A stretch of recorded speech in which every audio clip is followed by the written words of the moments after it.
ভাই এত বেশি বকতেছেন কেন? আপনি যে মালটা চাইছেন আপনার তো সেই মালটাই দিছি। ভাই এই মালটা তো ওই মালটার সাথে মিলতেছে না, আমার তো ওই মালটাই লাগবে ভাই। ওইটা তো হ্যাঙ্গারে ঝুলানো আর এটা পেটিতে বান্ধা, একই মাল তো। আপনি তো চাইছেন 1 ডজন, আমি তো আপনার সেই 1 ডজন মালই দিচ্ছি। না না ভাই, ওইটার কাপড় আর এটার কাপড় একদমই এক মনে হচ্ছে না, আমার একদমই মনে হচ্ছে না যে এক। ভাই কুরিয়ারে যান, কুরিয়ারের থেকে মালটা স্যাম্পলটা দেখেন। ভাই কি হয়েছে এত চিল্লাপাল্লা করতেছেন কি? আরে ভাই আপনার কাছে না আমি ওই মাল অর্ডার করে গেছিলাম 1 পেটি। হ্যাঁ তা কি হয়েছে? এখন দেখেন এই মালটা দিচ্ছে, এখন এই মাল আর ওই মালটা কি একই?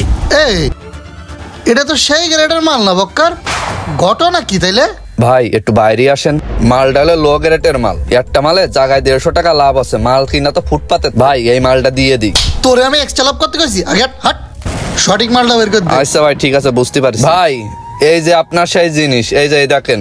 হ্যাঁ হ্যাঁ ভাই, এই তো সেই জিনিস, ওই যে ওইটা আর এটা তো একই। বাইরে সুন্দর করে প্যাকিং করে দে। আচ্ছা ভাই দিয়ে দিচ্ছি। ভাই এই যে আপনার এই মালে প্যাকেট করে দিলাম। ভাই আবার আসবেন। আচ্ছা ভাই আসবানে। হ্যাঁ ভাই আইসেন। আরে পাঞ্জাবিটা সুন্দর তো ভাই, এইগুলা কত করে?